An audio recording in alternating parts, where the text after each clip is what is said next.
Inform human, आप तक सच पहुंचे, यही हमारी कोशिश है।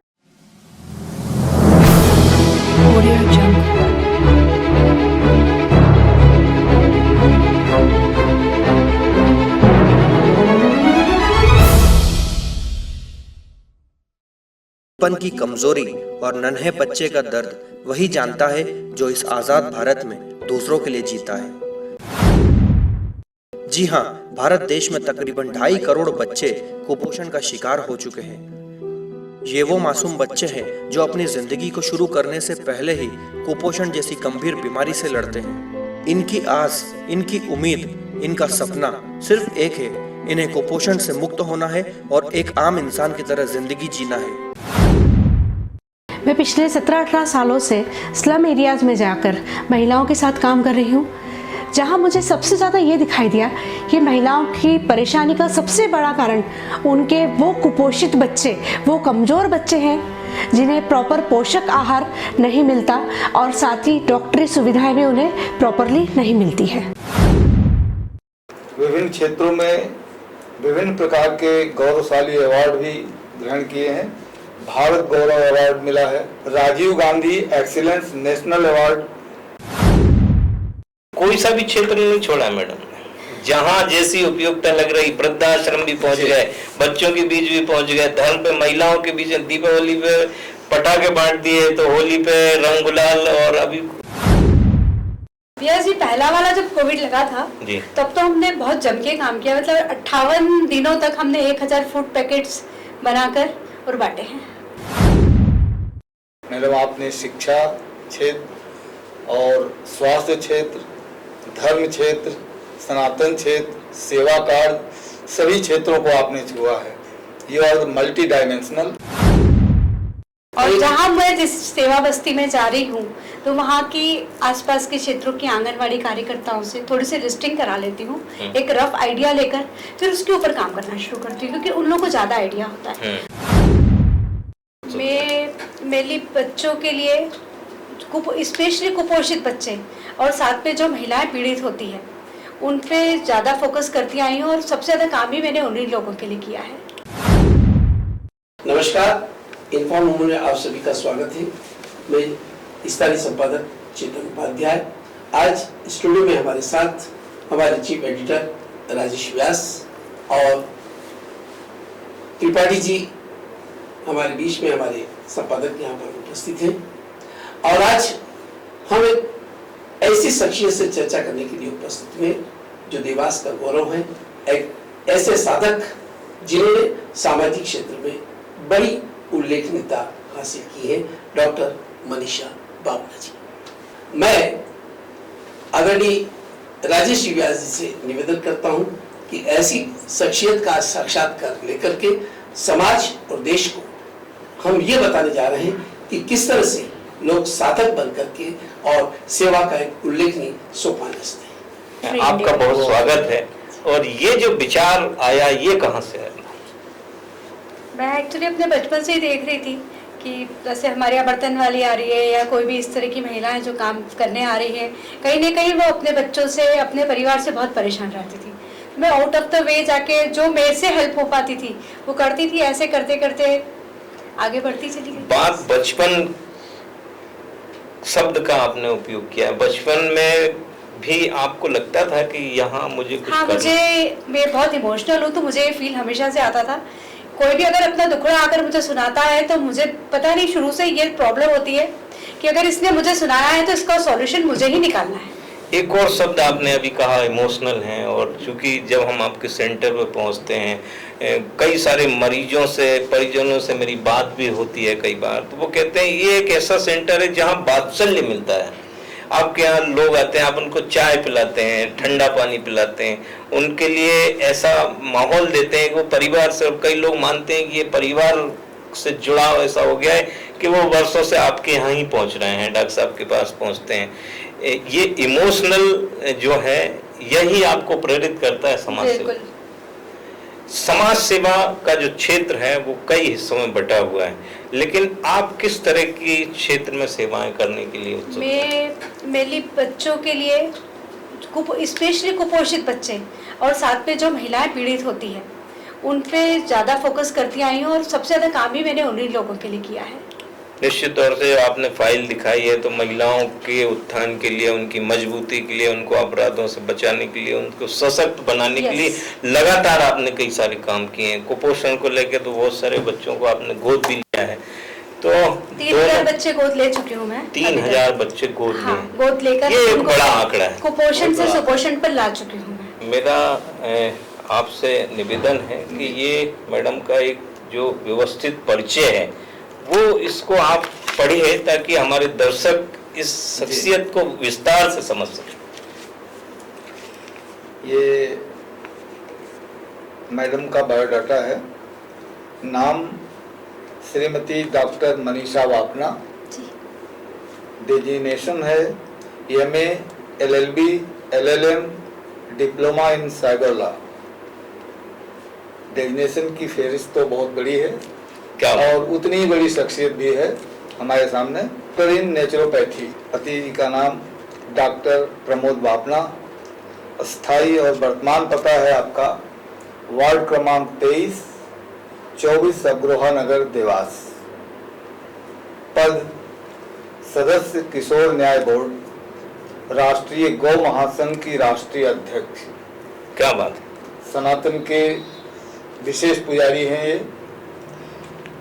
अध्यक्ष भाग्योदय क्रिएटिव एक्टिविटी, सामाजिक एवं शैक्षणिक संस्थान, देवास। राष्ट्रीय अमन महासंघ अध्यक्ष, महिला संघ। मध्य प्रदेश अध्यक्ष सकल जैन समाज महासंघ। प्रदेश अध्यक्ष राष्ट्रीय हिंदू शक्ति संगठन। अध्यक्ष जैन सोशल ग्रुप, देवास। आपकी शैक्षणिक योग्यता अभी तक डेजिग्नेशन बताए थे, शैक्षणिक योग्यता अब शुरू होती है। MA, BFA, MA, BFA, LA, LB, LLM, doctor in naturopathy, MS, WPG, DCA, diploma in cyber law. आपने इतना ही नहीं, विभिन्न क्षेत्रों में विभिन्न प्रकार के गौरवशाली अवार्ड भी ग्रहण किए हैं। अवार्डों की फहरिस्त है। नंबर 1 भारत गौरव अवार्ड मिला है। क्या बात। Rajiv Gandhi excellence national award, ये समाज सेवा के क्षेत्र में दिया जाता है। बहुत ही लब्ध प्रतिष्ठित अवार्ड है ये। और तीसरे नंबर पे Tukoji Rao Pawar national award for life time achievement award है। जैन सोशल ग्रुप में अवार्ड मिला है। यंग मेलोडियस ग्रुप द्वारा अवार्ड मिला है। और पेंटिंग कोर्सेज में भी आपके बहुत सारे अवार्ड मिले हैं। पंचमढ़ी उत्सव में सहभागिता आपकी रही है सन 2008 में। सांस्कृतिक गतिविधियां भी आपकी अनेकों रही हैं, जिसमें है पहले नंबर पे नृत्य स्पर्धा का आयोजन और दूसरे नंबर पे राज्य स्तरीय नृत्य स्पर्धा का आयोजन। तीसरे नंबर पर है पंचघड़ी उत्सव में सहभागिता, सन 2010 में आपकी हुई थी। और पंचघड़ी उत्सव में सहभागिता सन 2014 में भी आपने किया था। सांस्कृतिक गतिविधियों के साथ साथ आपके धार्मिक क्षेत्र में भी कुछ ऐसे गतिविधियां रही हैं, जैसे शहर में विभिन्न त्योहारों में धार्मिक गतिविधियों का आयोजन आपने किया है। धार्मिक शिलों में सुविधाओं संबंधी व्यवस्था का आयोजन। धार्मिक स्थलों में जो सुविधाएं प्रदान की जाती हैं, जो लोग आते हैं पर्यटक देखने के लिए, उनके व्यवस्था संबंधी आयोजन आपका रहा है।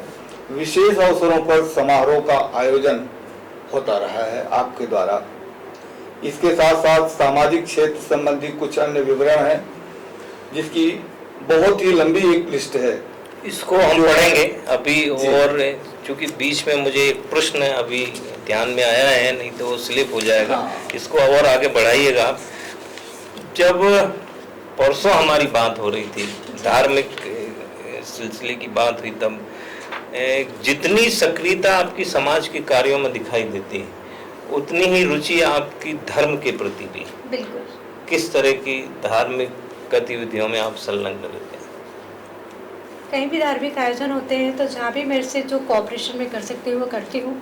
और चूँकि हम समाज से जैन हैं तो रेगुलर सुबह पूजा करना, डॉक्टर साहब और मैं दोनों सुबह पूजा के वस्त्र पहनकर बाकायदा पूजा करने मंदिर जाते हैं। अभी मुझे वर्षी तप का तप भी चल रहा है 13 महीने का। क्या बात, बहुत बुलंद। ये किस तरह का तप रहता है? इसमें एक दिन उपवास आता है और एक दिन। अच्छा, लगातार सक्रियता, डॉक्टर साहब के तमाम जो उनके सेंटर हैं उस पर भी नज़र रखना, उनको बेहतर उनका संचालन हो सके, उसके लिए भी घर गृहस्थी है ही, धर्म भी है और समाज सेवा भी। इन सब को कैसे आप मैनेज कर पाते हैं? सब काम करने में मुझे मज़ा आता है। इसको आप थोड़ा सा और आगे बढ़ा दीजिए, फिर आगे बात करते हैं। तो हम अभी बात कर रहे थे कि डॉक्टर साहब के सामाजिक क्षेत्र संबंधी जो कार्य इन्होंने किए हैं उसको हम बता दें आप लोगों को कि अभी तक 3000 बच्चों को गोद लिए, बच्चों का पालन, शिक्षा व स्वास्थ्य की जवाबदारी गरीब बस्तियों में जिन्हें कुपोषण से सुपोषण पर लाया गया उसके लिए इन्होंने अथक प्रयास किए हैं। और MF हुसैन का नाम कौन नहीं जानता है। उनके इंतकाल पर श्रद्धांजलि का जो कार्यक्रम इन्होंने किया था वो भी एक विशेष रूप से जाना जाएगा। टैलेंट ऑफ टेस्ट कार्यक्रम का आयोजन होता है। मैडम, मैं जानना चाहूँगा टैलेंट ऑफ टेस्ट कार्यक्रम का किस तरह का आयोजन होता है? ये जनरल नॉलेज से रिलेटेड पूरे देवास जिले के स्कूलों के साथ मिलकर हमने कंडक्ट किया था। हमने अपने पेपर्स भेजे थे, वहाँ से बच्चों से फिलअप करवा के मंगवाए थे, फिर उसका बड़ा प्रोग्राम करके उन बच्चों को पुरस्कृत किया था। अब आगे रचनात्मक क्षेत्र में प्रदर्शनी कार्यक्रम का भी आयोजन रहा है। संगीतकार मदन मोहन की पुण्यतिथि पर संगीत कार्यक्रम का आयोजन, समाज के गरीब बस्तियों में सेवा कार्य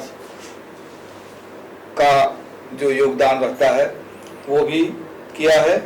महिला सशक्तिकरण हेतु कई कार्यक्रम का आयोजन आपने किया है, जैसा कि अभी एक टैगलाइन हमारे चीफ एडिटर राजेश व्यास जी ने भी बताया था, वो इनका एक आदर्श वाक्य हो गया है। आदर्श वाक्य हो गया।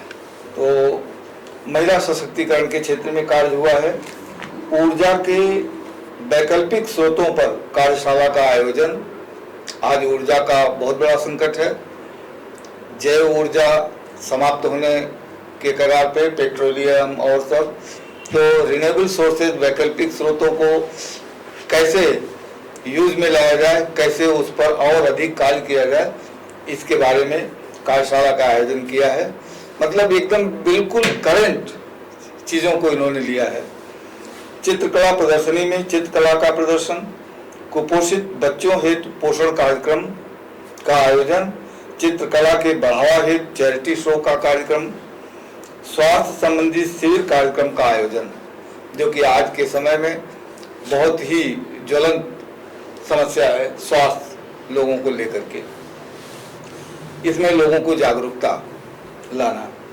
दीपावली पर्व पर निराश्रितों को वस्त्र वितरण संबंधी शिविर कार्यक्रम का आयोजन। चित्रकला में दक्ष होना चाहते तो उन्होंने आपने मदद की, किस तरह से उनको आगे बढ़ाया आपने? एक्चुअली मेरा बेसिकली सब्जेक्ट फाइन आर्ट्स रहा है।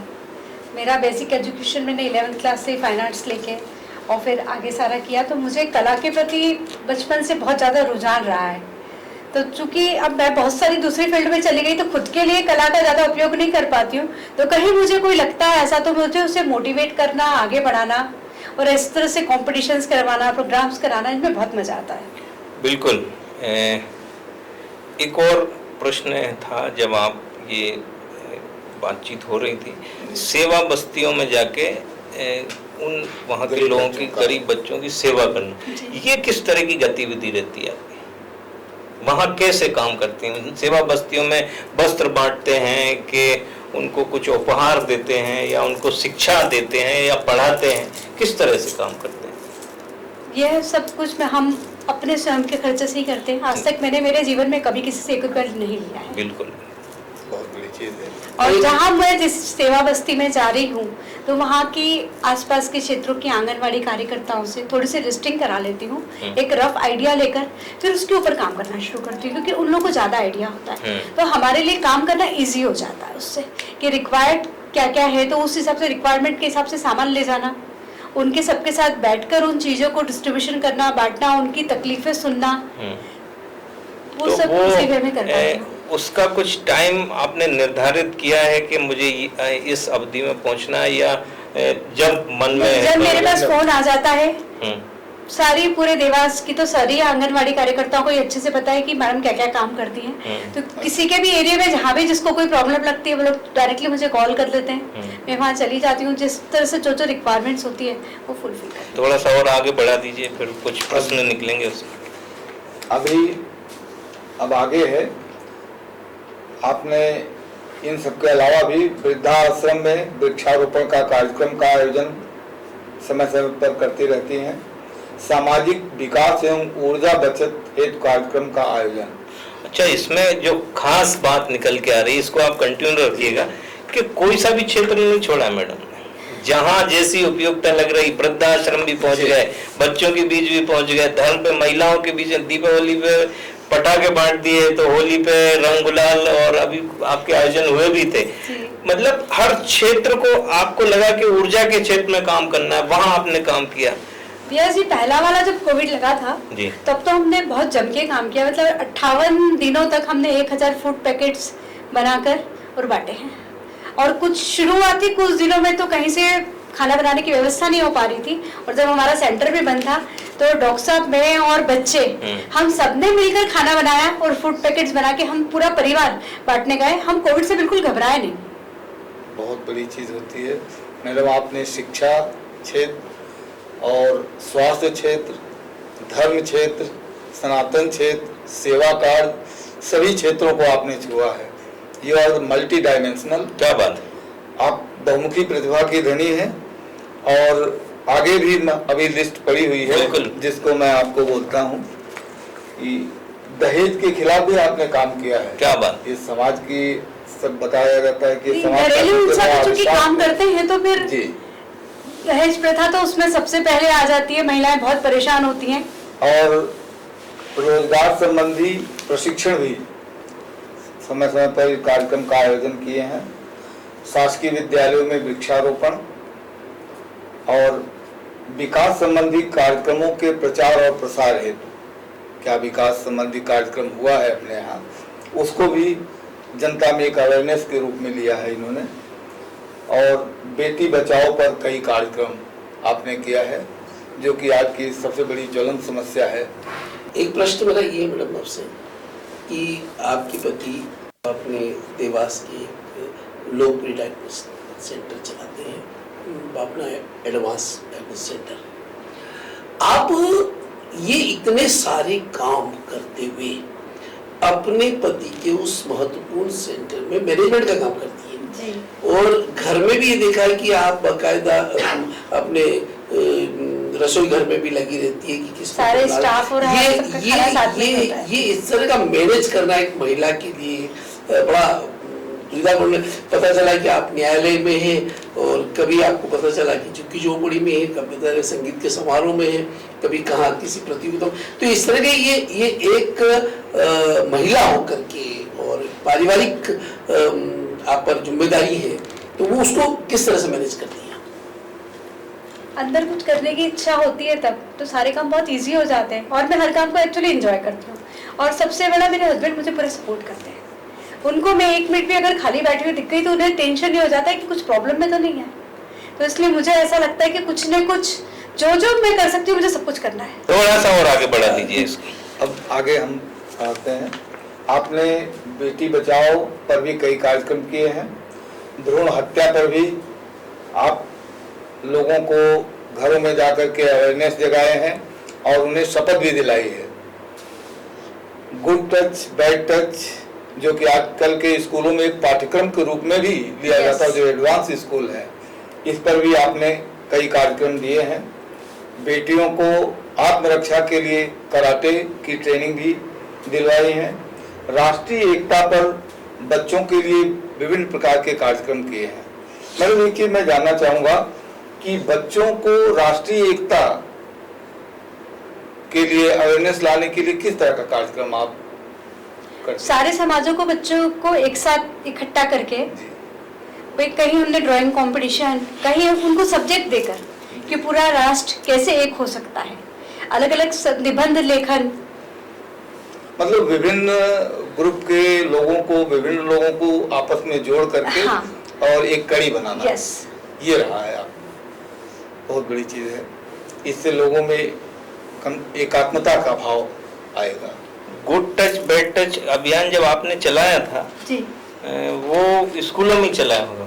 हाँ, स्कूलों में भी चलाया और आंगनवाड़ी में भी जाकर चलाया, क्योंकि अच्छा। वहाँ पर भी छोटे छोटे बच्चे आते हैं। अच्छा। और गुड टच बैड टच की एक्चुअली क्या है, 3 साल की उम्र से, और भगवान ने ये लड़कियों को ये क्षमता दी है कि उन्हें ये समझ में आता है कि कौन उनको किस निगाह से टच कर रहा है। तो अगर आप छोटे से बच्चों को ये ट्रेनिंग natural देते चीज़ है हैं, उनको। हाँ, ये नेचुरल चीज है। आप छोटे से बच्चों को अगर ये चीजें समझाना शुरू करेंगे तो कम से कम बच्चों के साथ घटनाएं नहीं घटेगी। बिल्कुल सही बात है। उससे अब आगे और बोल देता हूँ। आपने पारिवारिक मध्यस्थता भी करवाई है, पति पत्नी के झगड़ों में भी। वो भी मैं करीब 1000 से ज्यादा लोगों को तो वापस कॉम्प्रोमाइज करवा के, उनका मीडिएशन करा के परिवार को एक कर चुकी हूँ। ये भी बड़ा चुनौतीपूर्ण, बहुत बड़ी चीज है। Not even a single field is left by you where you have not approached. क्या बात। और स्वास्थ्य जागरूकता के लिए गांव-गांव जाकर शिविरों का भी आयोजन किया है। स्वास्थ्य स्वास्थ्य के प्रति स्वास्थ्य शिविर लगवाए हैं और बाल अपराधों को रोकने के लिए, बच्चों के सुधार के लिए नियमित कार्य कर रही हैं आप। ये भी आज बहुत बड़ी समस्या है समाज की।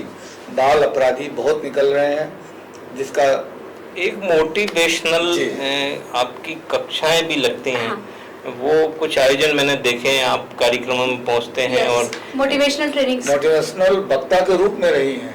डॉक्टर मनीषा बापना एक बहुमुखी प्रतिभा की धनी है। सामाजिक क्षेत्र हो, चाहे वो कला का क्षेत्र हो, चाहे वो सांस्कृतिक क्षेत्र हो, धार्मिक क्षेत्र में भी आपकी एक बड़ा राजनीति, बीच में हमने देखा है कि आप राजनीति के माध्यम से भी आपने कार्य किए हैं। तो राजनीति के माध्यम से समाज की सेवा कैसे की जाए, इस विषय पर बताइए।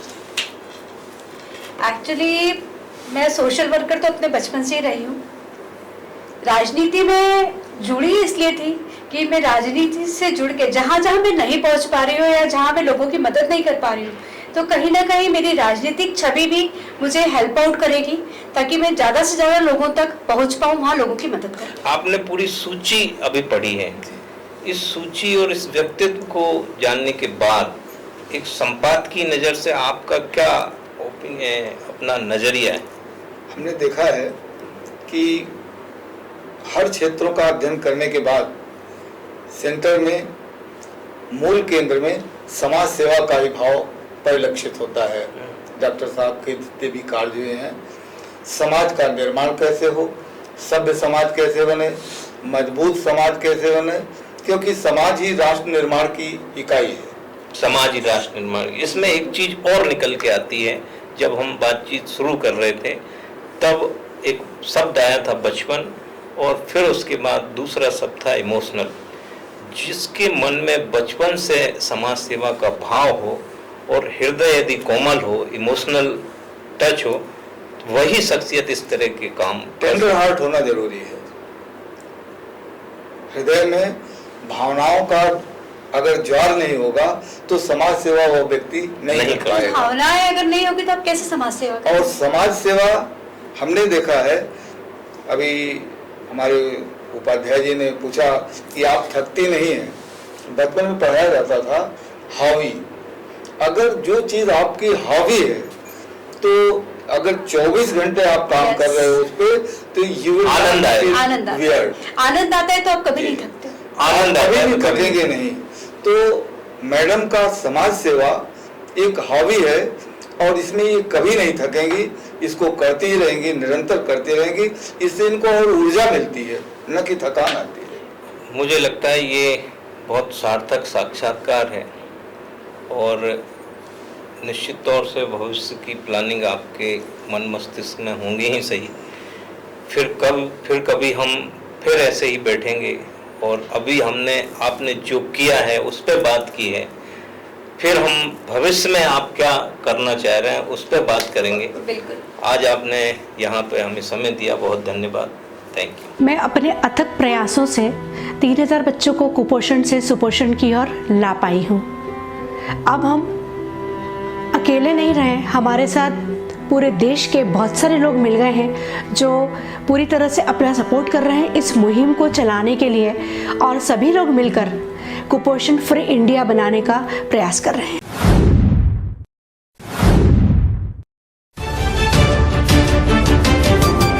इन्फॉर्म ह्यूमन, आप तक सच पहुंचे, यही हमारी कोशिश है।